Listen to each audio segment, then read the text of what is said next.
கார்த்தி எப்படிடா இருக்க? நான் நல்லா இருக்கேன். அப்புறம் அப்புறம் லைஃப்ல எப்படி போகுது? ஏதோ அப்படியே போயிட்டு இருக்கு. அப்புறம் நான் வைக்கிறேன். மாப்பிள்ள எல்லாம் பார்த்தாச்சா? இது நம்ம செல்வி அக்கா மகள்ல நான் என்னத்த சொல்ல, இதெல்லாம் படிக்க அனுப்புனா எங்களுக்கு வேலையை பார்க்கணும் பாரு.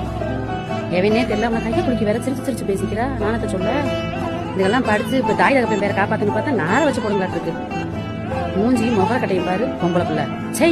சரி ஓகே, அம்மா மாவு பாக்கெட் வாங்கிட்டு வந்து தோசை சொன்னாங்க, நான் போய் பாக்குறேன். சரி ஓகே. பைடா. பை. இங்க வா. என்ன வீட்ல எல்லாரும் என்ன நினைச்சிட்டு இருக்கீங்க?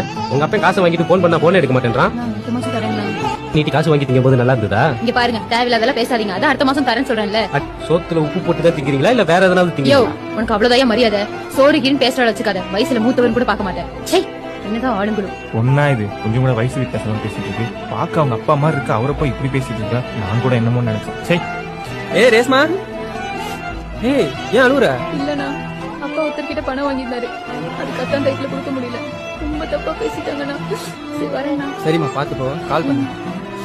தெரியும் நீ போட்ட சீனுக்கு எவங்கிட்டயா இப்படி கண்ணை கசிட்டு நிற்பாங்க. சாப்பிடு.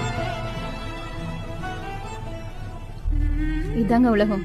நம்ம சுத்தி இருக்கவங்களுக்கு நம்ம என்ன சூழ்நிலையில இருக்கோம்னு தெரியாது. ஆனா அது தெரிஞ்சுக்கிறதுக்குள்ளயும் 1000 பேர் 1000 விதமா பேசிடுவாங்க. 4 பேர் 4 விதமா பேசுறதுனால நம்ம யாருக்கும் தரம் குறைஞ்சு போக மாட்டோம்.